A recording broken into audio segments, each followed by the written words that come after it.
বিষয়, সেটা হচ্ছে শিক্ষা দুর্নীতির পেছনে যে লোকটার নাম বারবার উঠে এসছে, পার্থ চট্টোপাধ্যায়, তিনি সিবিআই মামলা থেকে জামিন পেয়ে গেছেন। এই বিষয়ে কি বলবেন? এটা তো দেখা যাচ্ছে যে এই রাজ্যে এই যে সমস্ত দুর্নীতি, শিক্ষা দুর্নীতি, তার মূলে হচ্ছে মুখ্যমন্ত্রী। কারণ এই মুখ্যমন্ত্রী তিনি হচ্ছে তার পলিটিক্যাল কেরিয়ার শুরু করেছিল একটা ভুয়ো ডক্টরেট ডিগ্রি নিয়ে।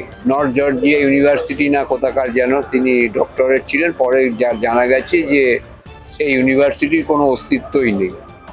তো এই যে যে মুখ্যমন্ত্রী ভুয়ো জালিয়াত ডিগ্রি নিয়ে যে যার জীবন শুরু, তা তিনি তো এই তার মন্ত্রিসভায় যে যারা থাকবে তারা এরকম চোর জালিয়াত হবে, এটা জানা কথাই। তো সেইটাই হয়েছে যে বাঙালি জাতির দুর্ভাগ্য যে এরকম চোর জালিয়াতরা শিক্ষাক্ষেত্রে এসছে। কিন্তু তার সঙ্গে যেটা আরো যুক্ত হচ্ছে যে সিবিআই যেটা একটি কেন্দ্রীয় সংস্থা, তারা দেখা যাচ্ছে যে দিনের পর দিন তদন্ত করে কোনো রকম তার চার্জশিটও দিতে পারছে না, বা চার্জশিট দিলে বিচার শুরু হচ্ছে না। এই বিষয়টা হচ্ছে আরো বিস্মিত করছে রাজ্যের মানুষকে, যে কিছুদিন ধরে শিক্ষা দুর্নীতি সমস্ত তার প্রমাণও পাওয়া যাচ্ছে। যারা টাকা নিয়েছে, ঘরের থেকে কোটি কোটি টাকা পাওয়া গেছে, তা সেই কোটি কোটি টাকা যে যার ঘরের থেকে পাওয়া গেছে হিসাব বহির্ভূত টাকা, তাহলে এটাই তো সব থেকে বড় প্রমাণ। এর আগেও আমরা দেখেছিলাম যে ওই সারদার কেসে কুণাল ঘোষ জেলে ছিল যখন, তখন চিৎকার করে বলতো যে সারদা কাণ্ডে কেউ যদি সব থেকে বেশি সুবিধে পেয়ে থাকে তার নাম মুখ্যমন্ত্রী মমতা বন্দ্যোপাধ্যায়। তারপরে দেখলাম কুণাল ঘোষও ছাড়া পেয়ে গেল, সারদাও ধামাচাপা পড়ে গেল, সেখানেও সেই সিবিআই হচ্ছে তদন্তকারী সংস্থা।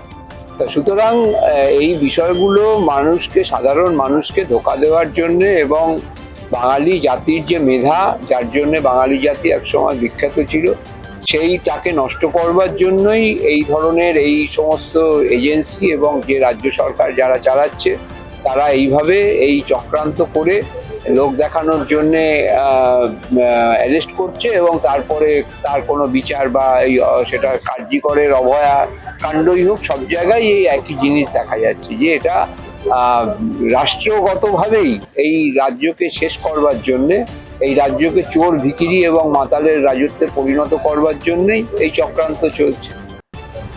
বারে বারে আমরা দেখতে পেয়েছি পথে নামা, আন্দোলন, কিন্তু দেখতে পাওয়া গেল একটা সময় পর সবকিছুই বৃথা।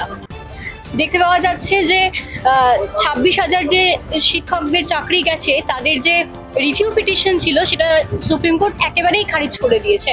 এখন আর যাওয়ার মতো জায়গা তাদের নেই। এই বিষয়টাকে কিভাবে দেখছেন? সুপ্রিম কোর্টের ভূমিকা তো আমরা কিছুই বুঝতে পারছি না। ক্ষুদ্র বুদ্ধিতে ওখানে অনেক বড় বড় বিচারক বসে আছেন, তাদের মাথায় অনেক বুদ্ধি আছে, আমরা জানি। এই যে কালকে যে কথা বলে সুপ্রিম কোর্টের মহামান্য বিচারপতি সঞ্জয় কুমারের বেঞ্চ ওই মামলাটা খারিজ করেছে, রিভিউ পিটিশন, সেখানে বলেছে যে ওএমআর কেন দেয়নি রাজ্য সরকার।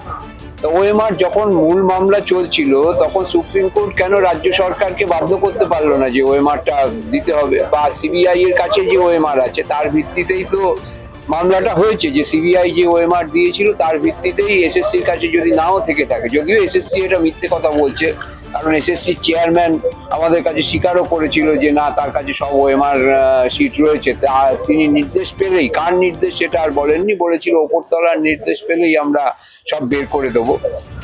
তারপরে যখন একটি মামলা করা হলো সুমন বিশ্বাসের নামে, সেটা হচ্ছে সিবিআই কে পার্টি করে সুপ্রিম কোর্টে মামলা করা হয়েছিল, যে যাতে সিবিআই এগুলো প্রকাশ করে। এই সঞ্জয় কুমারের বেঞ্চে সেই মামলা উঠেছিল, এবং সেই মামলায় সঞ্জয় কুমার তিনি বলে দিলেন যে তিনি এই মামলা শুনবেন না। আর যখন রায়টা দিলেন, তখন সেখানে লেখা আছে যে সুমন বিশ্বাসের যে উকিল, তিনি নাকি মামলাটা তুলে নিতে চেয়েছেন।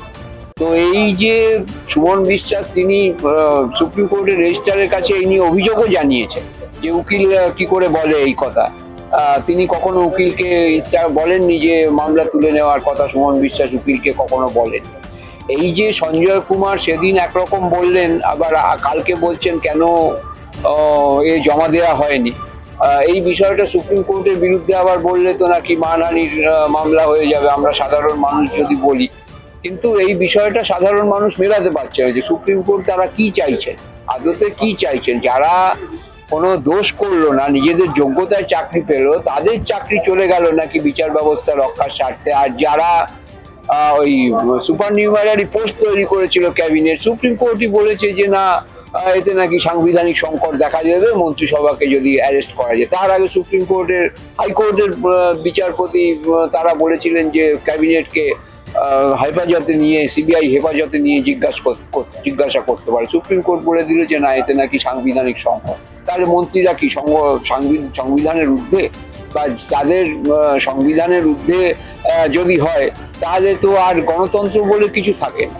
তো এই বিষয়টা বিচার ব্যবস্থা, প্রশাসন, সমস্ত কিছুই হচ্ছে সাধারণ মানুষের যে তাদের নিজেদের মেধাতে যারা চাকরি পেয়েছিলেন, সেই মেধাকে নষ্ট করার জন্যই এই চক্রান্ত চলছে।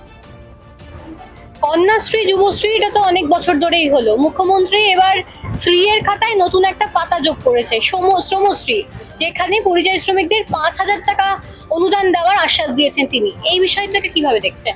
না, যত উনি শ্রী বাড়াচ্ছেন, রাজ্যটা তত বৃষ্টি হয়ে যাচ্ছে, রাজ্যটা তত একটা বিষাদের রাজ্যে পরিণত হচ্ছে। কেন ওখানে গেছে, কেন এদের পরিযায়ী শ্রমিকদের বাইরে যেতে হচ্ছে কেন?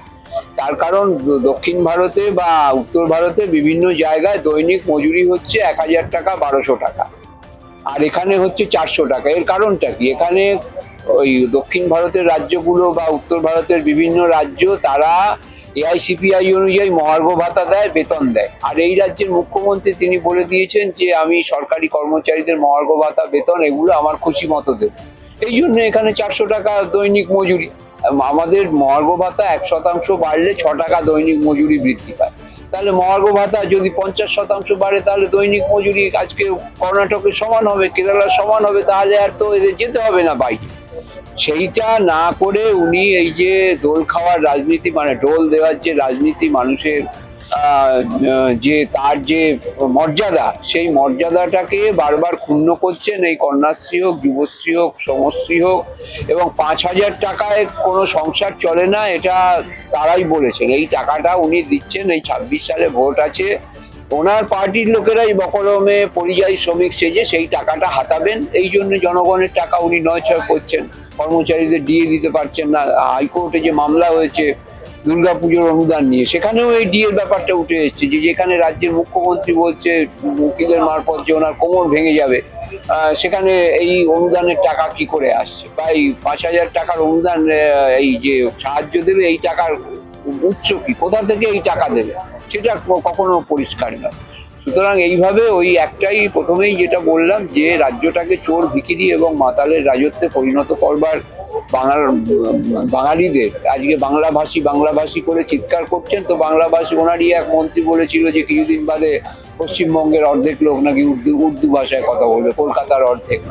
আজকে আবার তারা ভোটের জন্য বাংলা ভাষা নিয়ে খুব চিৎকার চেঁচামেচি করছে। আর কিছু বুদ্ধিজীবী, তারা টাকা পায়, নিয়মিত ভাতা পায়, তারাও ওই ওই নিজেদের কাজকর্ম না করে, একটা ভালো লেখা তৈরি হয় না রবীন্দ্রনাথের প্রদেশে, নজরুলের প্রদেশে একটা ভালো লেখা তৈরি হয় না, একটা ভালো গান তৈরি হয় না, কারণ এই বুদ্ধিজীবীরা সব ভাতাজীবী হয়ে গেছে, তাদের সমস্ত প্রতিভা সেই কারণে নষ্ট হয়ে গেছে। তো এগুলো সমস্তই তার সঙ্গে যুক্ত।